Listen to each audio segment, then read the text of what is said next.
Hello viewers, welcome to my channel history with Amit sir. আমি অমিত।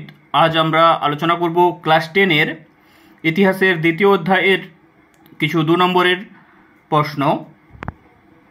এর আগে আমরা পার্ট 1 পার্ট 2-তে আলোচনা করেছি এই দ্বিতীয় অধ্যায়ের কিছু 2 নম্বরের প্রশ্ন। আজ আমরা পার্ট 3-তে আলোচনা করব আরও বেশ কিছু 2 নম্বরের প্রশ্ন। এখানে আমরা মূলত নোটস আকারে আলোচনা করব, এক্ষেত্রে তোমরা নোটসও পেয়ে যাবে।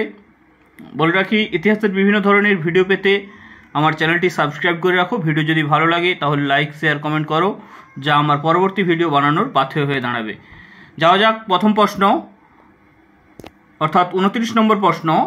বিদ্যাসাগরকে কেন ঐতিহ্যবাহী আধুনিকতার জনক বলা হয়,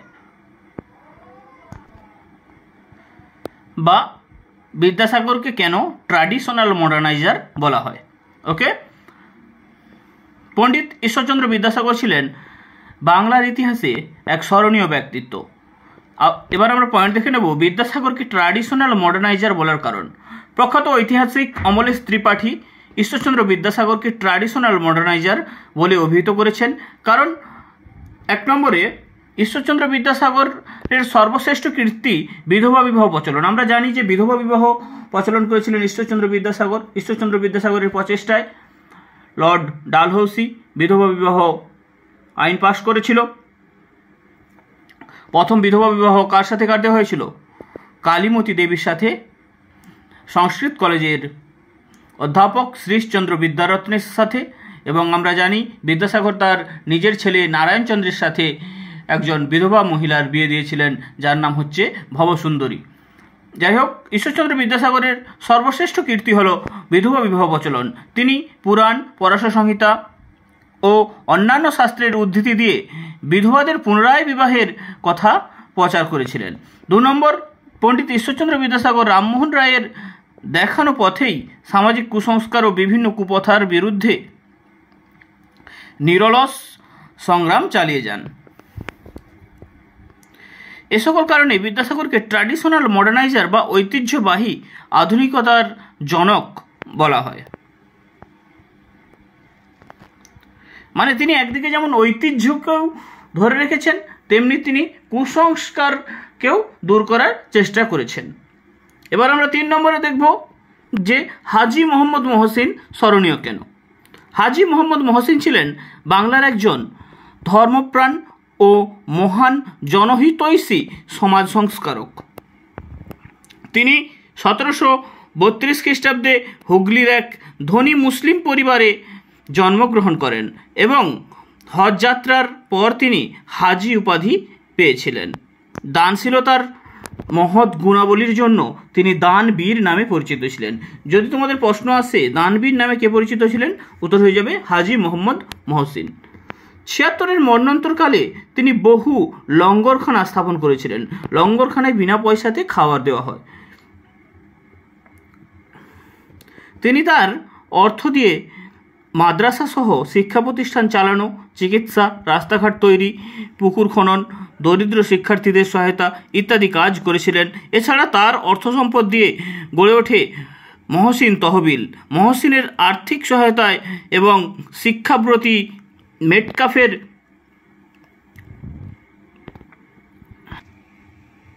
মেটকাফের উদ্যোগে চুঁচুড়ায় 1836 খ্রিস্টাব্দে একটি কলেজ প্রতিষ্ঠিত হয়, যা বর্তমানে হুগলি মহসিন কলেজ নামে পরিচিত।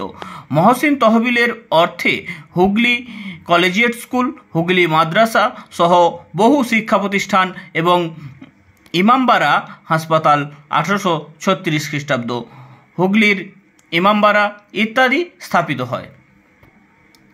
স্যার আশুতোষ মুখোপাধ্যায় তাকে তার মহৎ অবদানের জন্য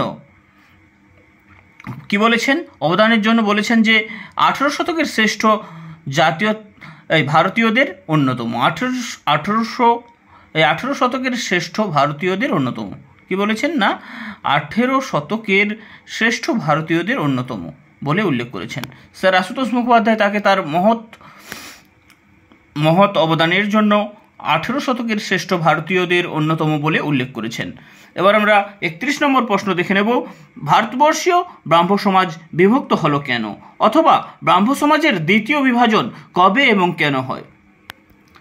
দেবেন্দ্রনাথ ঠাকুরের সাথে মত পার্থক্যের জন্য কেশবচন্দ্র সেন প্রমুখরা ব্রাহ্ম সমাজ থেকে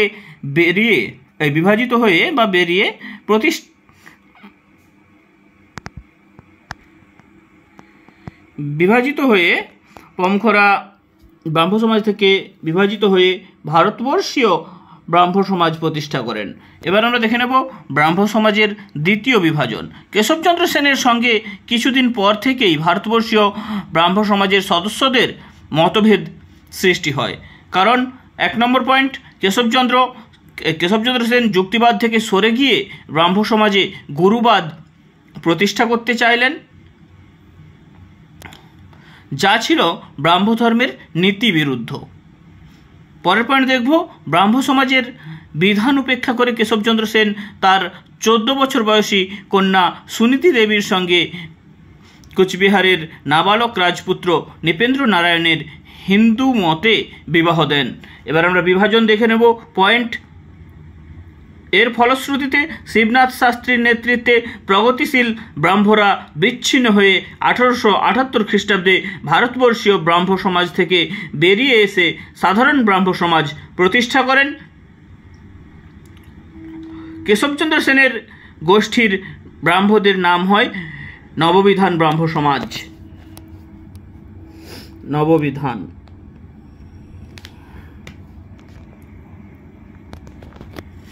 এবার আমরা পরের প্রশ্নে যাব, দেখব 3 আইন কি। রাজা রামমোহন রায় ও তার প্রতিষ্ঠিত ব্রাহ্ম সমাজের আন্দোলন 19 শতকে বিশেষ সাফল্য লাভ করেছিল। পরবর্তীকালে কেশবচন্দ্র সেনের উদ্যোগে ব্রাহ্ম সমাজের আন্দোলনে গতির সঞ্চার হয়। 3 আইন। পয়েন্ট, কেশবচন্দ্র সেনের সক্রিয় আন্দোলনের ফলে ব্রিটিশ সরকার 1872 খ্রিস্টাব্দে একটি আইন পাস করে। এটি 3 আইন নামে পরিচিত। এটি 3 আইন নামে পরিচিত। এই আইন পাসের ফলে বাল্যবিবাহ, বহুবিবাহ নিষিদ্ধ এবং অসবর্ণ বিবাহ আইন সিদ্ধ হয়। ধীরে ধীরে হিন্দু সমাজের কুসংস্কারগুলি বিলুপ্ত হতে থাকে এবং মহিলা ও সাধারণ মানুষের মর্যাদা বৃদ্ধি পায়। এবার আমরা পরের একটি গুরুত্বপূর্ণ প্রশ্ন দেখে নেব, লালন ফকির কেন স্মরণীয়? বাংলার লোকসঙ্গীতের জনপ্রিয় ধারা বাউলের স্রষ্টা ছিলেন লালন ফকির। বাংলার ইতিহাসে তিনি বাউল সম্রাট বা বাউল শিরোমণি নামে পরিচিত। তিনি সারা জীবনে প্রায় 10,000 গান রচনা করেছেন। তার বিখ্যাত গানগুলির মধ্যে উল্লেখযোগ্য গান হল সব লোক কয় লালন কি জাত সংসারে, কমা দিয়ে অপর একটি গান খাঁচার ভিতর অচিন পাখি কেমনে আসে যায় ইত্যাদি। তার মর্মস্পর্শী গানগুলি মানব জীবনের রহস্য, আদর্শ ও মানবতাবাদী দৃষ্টিভঙ্গি প্রচার করে। পরের প্রশ্ন আমরা দেখব, বাংলার নবজাগরণ বলতে কি বোঝো? রেনেসাঁস শব্দটি হলো একটি ফরাসি শব্দ। 19 শতকে পাশ্চাত্য শিক্ষা সংস্কৃতির প্রভাবে বাংলা তথা ভারতের মধ্যযুগীয় কুসংস্কার ও সংকীর্ণ মানসিকতার পরিবর্তে যুক্তিবাদ, মানবতাবাদ, ব্যক্তি স্বাতন্ত্র্যবাদ প্রভৃতির উপর ভিত্তি করে ধর্ম, সমাজ, শিক্ষা, অর্থনীতি, সংস্কৃতি প্রভৃতি সকল ক্ষেত্রে যে সংস্কার আন্দোলনের সূচনা হয় তাকে ইউরোপীয় রেনেসাঁর সাথে তুলনা করে বেশিরভাগ ঐতিহাসিক বাংলার নবজাগরণ আখ্যা দিয়েছেন।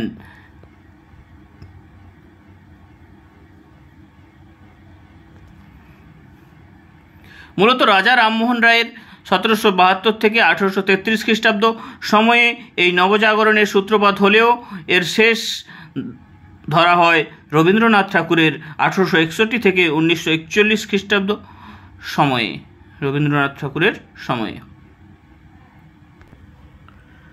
পরের প্রশ্ন, বিজয়কৃষ্ণ গোস্বামী স্মরণীয় কেন? নদিয়ার শান্তিপুর নিবাসী শ্রী চৈতন্যদেবের শিষ্য অদ্বৈতাচার্যের বংশধর ছিলেন বিজয়কৃষ্ণ গোস্বামী। 1841 থেকে 99 খ্রিস্টাব্দ। স্মরণীয় কেন? বিজয়কৃষ্ণ গোস্বামী ছিলেন ব্রাহ্ম সমাজের অন্যতম আচার্য। তিনি নব্য বৈষ্ণববাদের প্রচারকও ছিলেন। তিনি বিভিন্ন জায়গায় ঘুরে ঘুরে প্রথমে ব্রাহ্ম ধর্মের আদর্শ প্রচার ও ব্রাহ্ম মন্দির প্রতিষ্ঠা করেন। পরবর্তীকালে তিনি বৈষ্ণব ধর্মে আকৃষ্ট হয়ে বৈষ্ণব ধর্ম প্রচার করেন। তার প্রচারিত বৈষ্ণব ধর্ম নব্য বৈষ্ণব ধর্ম নামে পরিচিত। তিনি কুসংস্কার মুক্ত প্রগতিশীল সমাজ গঠনে সচেষ্ট ছিলেন।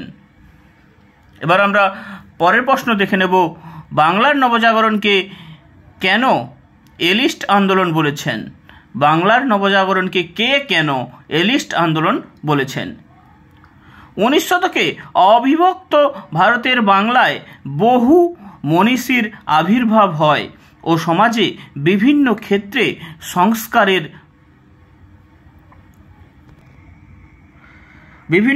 সংস্কারের জোয়ার আসে। একে বাংলার নবজাগরণ বলা হয়।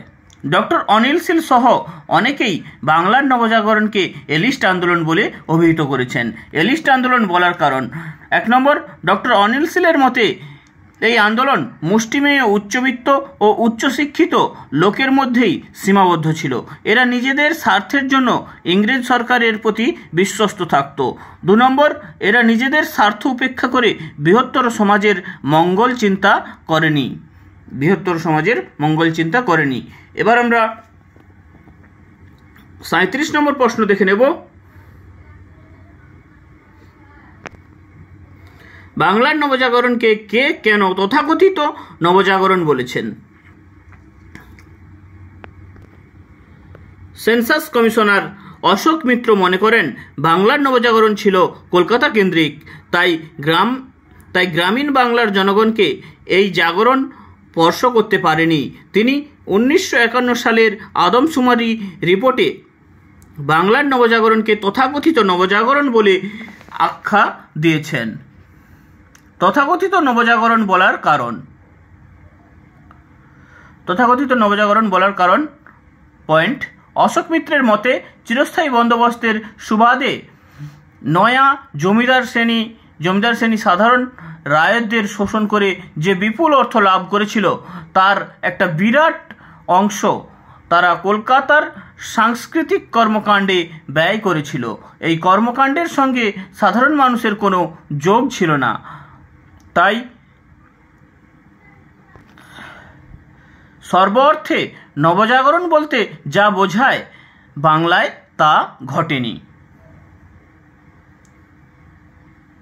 আমরা দ্বিতীয় অধ্যায়ের 2 নম্বরের প্রশ্নের যে কিছু গুরুত্বপূর্ণ প্রশ্ন আলোচনা শুরু করেছিলাম পার্ট অনুযায়ী, এটাই লাস্ট প্রশ্ন। Thank you. বলে রাখি, তোমরা সবাই প্রত্যেকে ভালো করে পড়াশোনা চালিয়ে যাও। ভালো করে পড়াশোনা করলে আপনি ভালো রেজাল্ট হবে।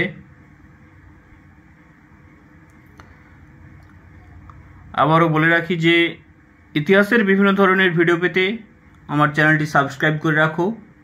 ভিডিও যদি ভালো লাগে তাহলে লাইক, শেয়ার, কমেন্ট করো, যা আমার পরবর্তী ভিডিও বানানোর পাথেয় হয়ে দাঁড়াবে।